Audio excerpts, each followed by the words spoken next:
O Hezbollah tem sufocado o Líbano por décadas. Essa força imperialista penetrou em todos os setores do governo e levou o país a diversas derrotas. Ele sitiou seus vizinhos em Israel e na Síria e silenciou qualquer um que ousasse se manifestar. É como se eu estivesse em um jogo com um monstro e tivesse chegado à fase final antes de ser morto. Porque não importa o que eles digam, o Hezbollah nunca serviu ao povo do Líbano. A lealdade deles pertence unicamente à República Islâmica do Irã. Então, como um representante iraniano veio a dominar o Líbano?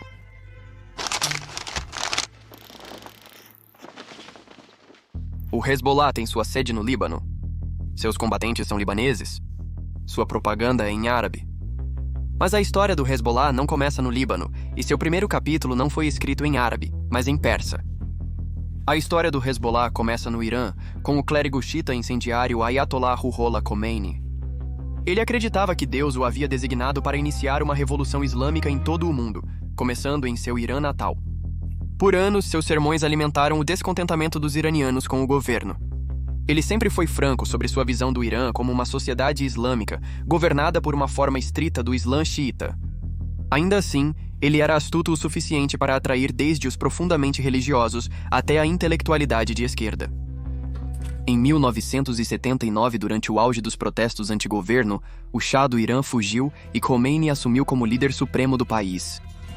Da noite para o dia, o Estado Imperial Secular do Irã foi substituído por uma teocracia autoritária conhecida como República Islâmica do Irã. Mas o Ayatollah estava só começando. Ele planejava replicar seu sucesso no Irã em todo o mundo muçulmano e viu a oportunidade perfeita em um pequeno país a 1000 milhas de distância. O Líbano já foi conhecido como a Suíça do Oriente Médio, e sua capital, Beirute, era um enclave cosmopolita liberal que atraía turistas de todo o mundo. Era o centro da riqueza do Líbano, uma capital financeira para o mundo árabe. Porém, quando o Ayatollah chegou ao poder, esses tempos já estavam distantes. As tensões sectárias no Líbano eclodiram em uma guerra civil, servindo perfeitamente aos interesses do Ayatollah. Ele explorou a minoria muçulmana xiita do Líbano, que havia vivido na pobreza por décadas, ignorada pelo poderoso bloco cristão. O Ayatollah investiu em bairros xiitas negligenciados, construindo infraestrutura e fornecendo alimentos, saúde e programas sociais. Foi uma estratégia astuta para garantir a lealdade da população mais negligenciada do Líbano. E funcionou! Quando a Guarda Revolucionária Iraniana ofereceu treinamento e financiamento para uma milícia xiita libanesa, muitos aceitaram. O Líbano se dividiu em facções armadas, e essa nova guerrilha era apenas mais uma milícia na luta pelo poder. Eles se autodenominaram Hezbollah, ou Partido de Deus. Mas o verdadeiro mestre deles era o Ayatollah. O Hezbollah era a resposta dele para suas obsessões com os Estados Unidos da América e Israel. Eles não o decepcionaram. Nos anos 1980, os dois países se estabeleceram no Líbano. Israel avançou para o Líbano para lutar contra a Organização de Libertação da Palestina, baseada no sul do país. Enquanto isso, Estados Unidos da América britânicos, franceses e italianos implantaram uma força de paz para ajudar o Líbano a restaurar a ordem. O Hezbollah visou os dois. Eles começaram explodindo a sede das forças de defesa de Israel, depois a embaixada americana em Beirute. Então, os quartéis dos fuzileiros navais dos Estados Unidos da América e do exército francês. As baixas aumentaram rapidamente. Mas o Hezbollah estava apenas começando. Eles não pretendiam parar até alcançar os objetivos de seu manifesto, cujo primeiro parágrafo proclamava orgulhosamente lealdade à República Islâmica. Obedecemos às ordens de um líder sábio e justo, que é o nosso tutor e jurista que cumpre todas as condições necessárias. Ruhollah Moussaoui Khomeini. Deus o proteja. O Irã se posicionou como uma força anti-imperialista e anti-ocidental que iniciaria uma nova era para o Islã. Começando pelo Líbano, a República Islâmica purificaria o mundo muçulmano de forças corruptoras, como a modernidade ocidental, o cristianismo ou o sionismo, e a substituiria por uma teocracia islâmica estrita. Todos os objetivos do Hezbollah serviam a esses interesses. Para expulsar os americanos, franceses e aliados do Líbano. 2. Para processar um partido político cristão com braço paramilitar responsável por graves atrocidades contra libaneses. 3. Para promover um governo no estilo República Islâmica no Líbano. E 4. Para destruir Israel. Ou como eles colocam, nossa luta terminará apenas quando essa entidade for obliterada. Lembre-se, o Líbano era o país mais moderno, secular e cosmopolita da região. 1/3 da população era cristã. Portanto, o manifesto do Hezbollah não era apenas um ataque às forças ocidentais externas ou ao imperialismo ocidental, mas ao próprio caráter do Líbano. Após 15 anos sangrentos e miseráveis, os líderes sobreviventes do Líbano assinaram uma trégua que exigia que todas as facções depusessem suas armas, com 2 exceções. O exército libanês manteve suas armas por ser o exército oficial do Estado. Mas o Hezbollah também pôde manter suas armas porque se posicionaram como um grupo de resistência que protegeria o Líbano contra Israel. Sim, uma força de guerrilha que foi fundada, financiada e leal a outro país de alguma forma, conseguiu se posicionar como patriotas libaneses. Porém, o Hezbollah almejava mais do que ser apenas uma força guerrilheira. Eles voltaram seu foco para a aquisição de poder político. Nas décadas seguintes, eles investiram todos os recursos para controlar o governo libanês. No último ano, o Centro de Comunicações para a Paz entrevistou libaneses e sírios cansados do Hezbollah devastar seu país. Eles estão cientes das consequências de se manifestar, mas se recusam a ser silenciados pelo Hezbollah. Aqui está a Rania descrevendo o centro de operações do Hezbollah.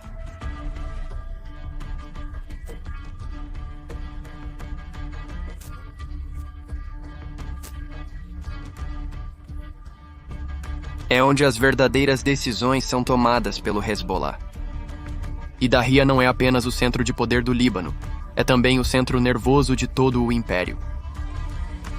Em Dahia, o Hezbollah opera um serviço de inteligência, um gabinete político e um centro de liderança militar. Caminhando pelas ruas, você ouvirá as pessoas falando dialetos árabes diferentes do nosso. Iraquiano, iemenita, sírio, palestino.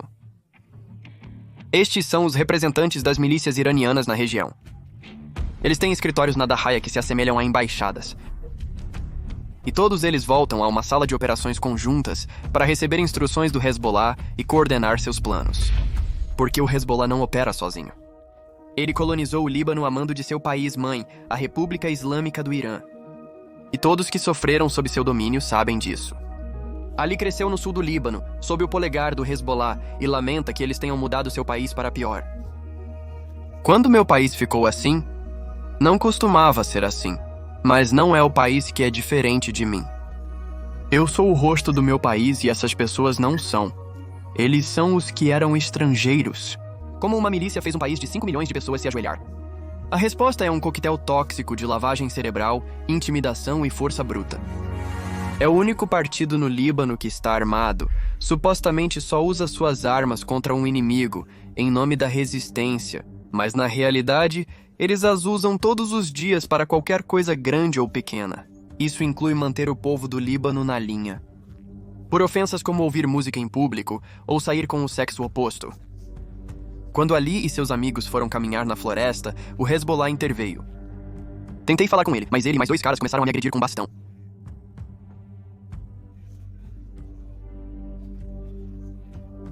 Um com um bastão como o galho de uma pequena árvore, ele começou a me bater também.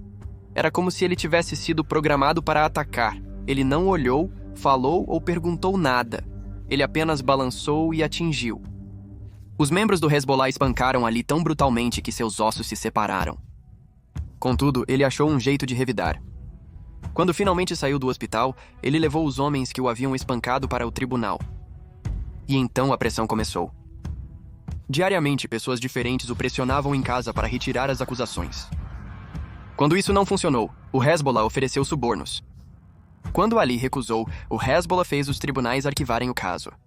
Eles cancelavam, convocavam reuniões ou não apareciam. Controlam todas as instituições estatais, tribunais, setor de segurança e municípios.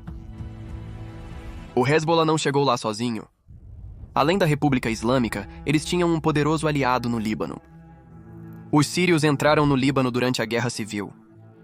Quase 3 décadas depois, eles ainda estavam lá, muitas vezes trabalhando em sincronia com o Hezbollah. Os dois tinham algumas coisas importantes em comum. Ambos tinham uma relação amigável com a República Islâmica. Ambos odiavam Israel. Ambos alegavam ocupar o Líbano para o bem do país, embora, na realidade, servissem a outros interesses. Contudo, os libaneses se cansavam da intromissão síria. Quando o ex-primeiro-ministro libanês pediu ao presidente sírio para não interferir nos assuntos do Líbano, o Hezbollah o assassinou junto com outras 22 pessoas. Apesar do Líbano ter visto muitos assassinatos, isso foi demais para os libaneses. No dia seguinte, cidadãos se levantaram para retomar seu país. Com o apoio dos países ocidentais, os manifestantes libaneses expulsaram os sírios pacificamente. Mas este emocionante gosto de poder político foi breve. No verão seguinte, o Hezbollah levou o Líbano a um confronto devastador com Israel. Em julho de 2006, combatentes do Hezbollah emboscaram soldados israelenses, capturando 2 deles. Israel revidou, destruindo boa parte de Beirute. O líder do Hezbollah afirmou que não teria provocado uma luta se soubesse da dura resposta de Israel. Apesar disso, o grupo não pretendia deixar Israel em paz, mesmo à custa da infraestrutura e das vidas libanesas. Em 2009, eles lançaram um manifesto atualizado reafirmando suas políticas sobre o Estado judeu. Era o mesmo velho clichê. Rejeição categórica, sem reconhecimento, nunca mudaremos nossa opinião, etc, etc, etc. Tão previsível. Mas até 2011, o Hezbollah havia se juntado a outra luta. A guerra civil síria estava em fúria. Os rebeldes lutaram contra as forças do governo. O exército sírio respondeu bombardeando civis. Foi um ciclo sombrio. O Hezbollah tornou ainda mais sombrio. Por quase uma década, eles ajudaram o governo sírio a eliminar todo o sussurro de rebelião através de sua campanha sistemática de fome, bombardeio e guerra psicológica. Apesar das justificativas pomposas de Nasrallah para as ações do Hezbollah na Síria, a presença de combatentes e mujahidin em solo sírio tem como objetivo defender o Líbano. Defender a Palestina e defender a causa palestina e para a Síria, o berço da resistência e o apoio à resistência. O mundo árabe percebeu a falsidade dessas alegações. O Hezbollah entrou na Síria porque seus mestres na República Islâmica viram uma oportunidade. Enquanto lutava ao lado do exército sírio, o Hezbollah recrutava e treinava combatentes para novas milícias leais apenas aos ayatollahs. Com a ajuda do Hezbollah, o governo sírio conseguiu se agarrar ao seu poder, um poder que custou a vida de 500.000 de sírios. Muitos sobreviventes se viram vivendo no inferno. Alia, com apenas 20 anos, teve seu marido desaparecido de casa em Raqqa. Ela temia que ele tivesse sido sequestrado pelo Hezbollah e pediu ajuda a um operativo local do grupo. Ele me levou para uma fazenda distante. Ele me disse que meu marido chegaria em 10 minutos. 10 minutos depois, ele começou a me assediar verbalmente e fisicamente e eu tentei me afastar dele, mas eu não consegui. Ele disse que você não quer que seu marido descubra. Eu disse a ele, então fui violada. Por 2 dias fui espancada, xingada e violada.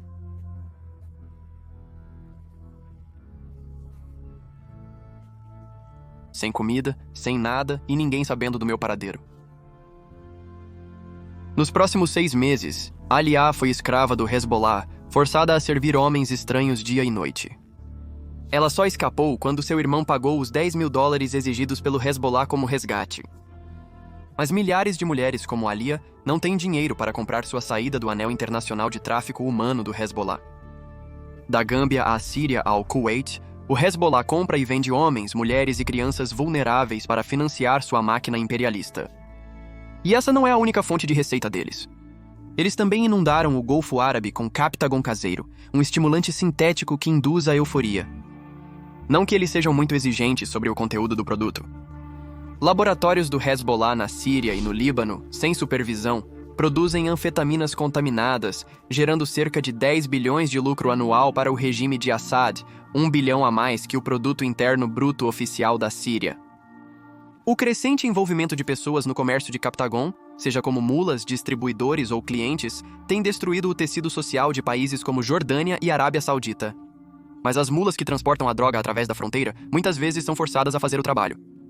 Eu fui ao meu chefe e disse a ele que eu desisti. Ele ficou muito bravo e disse, eu juro, você não verá o sol em sua vida, vai se arrepender se nos deixar. Após 1 hora em casa, bateram na porta e meu pai a abriu. De repente, ouvi minha mãe gritando. Eu vi os caras que trabalhavam para o chefe batendo no meu pai. Eles ameaçaram matar meu pai se eu não os acompanhasse. Eu fui com eles. Mas o Hezbollah depende de uma fonte de renda muito mais previsível, a República Islâmica. Apesar da economia cambaleante, o atual Ayatollah consegue arranjar cerca de 700 milhões de dólares anualmente para o Hezbollah. Recursos que poderiam ser usados para reconstruir a infraestrutura desmoronada do Líbano, manter a eletricidade funcionando ou pagar a enorme dívida do país. Mas o Hezbollah é um braço da República Islâmica do Irã. E a República Islâmica não tem interesse no povo do Líbano. O Hezbollah investiu bilhões na acumulação de um arsenal superior aos exércitos e na escavação de uma extensa rede de túneis 20 andares abaixo do solo. Os túneis seriam usados para invadir Israel, ecoando macabramente o ataque do Hamas em 7 de outubro.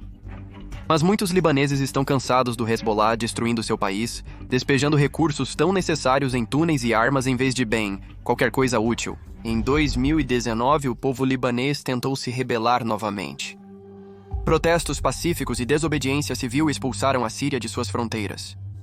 Agora, eles se revoltavam contra um governo que se tornara fraco e corrupto demais para defendê-los. Atividades políticas e pessoas comuns queriam fazer sua voz ser ouvida sobre sua insatisfação com a oficialidade libanesa. Eram irmãos, tios, amigos se manifestando apenas porque estamos expressando nossa opinião e contra esses políticos que assumem o controle do país. Então me encontrei em conflito com a sociedade e daqueles que estão cansados de todas essas ideias machistas, racistas e o que mais você quiser chamar. Mas eu persisti na luta. Eu costumava pensar que nós, chiitas, não queríamos essa organização terrorista no país. Mas o Hezbollah reprimiu os protestos com força. Jovens chegaram com bastões, cercaram os manifestantes e desferiram um ataque brutal.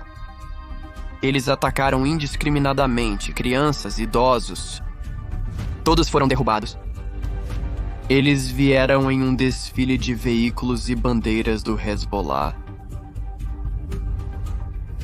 Como se tivessem vencido, pessoas como eu questionaram o motivo disso.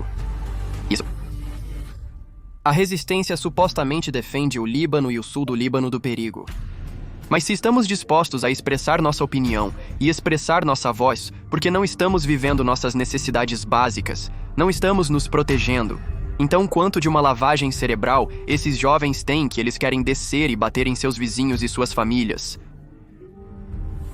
Até que eles os calem. Esses jovens trouxeram armas com eles para os protestos. Os manifestantes exigiram proteção policial, mas eles não apareceram. Seja porque havia um entendimento, ou simplesmente tinham controle do sul, e a decisão de intervir não era deles para tomar. Então, nenhum dos perpetradores foi preso. E nenhuma das vítimas foi compensada. Até a mídia encobriu isso. Tantos se manifestaram para expressar queixas e demandas, e ninguém os ouviu. E isso deixou uma cicatriz em nós. Nenhum país ocidental interveio para dar apoio. O povo libanês estava gritando, mas o mundo virou as costas. A pandemia global foi o ápice. As pessoas pararam de se reunir. Elas deixaram de crer na mudança. Após quase 5 anos, as coisas mudaram. Em 8 de outubro de 2023, o Hezbollah abriu outra frente contra Israel.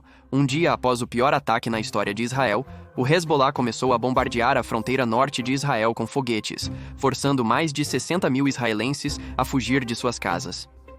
Por meses, o norte de Israel ficou deserto. Apesar dos ataques diários entre Israel e Hezbollah, nenhum dos lados parecia querer uma escalada. Então, o Hezbollah cometeu um erro.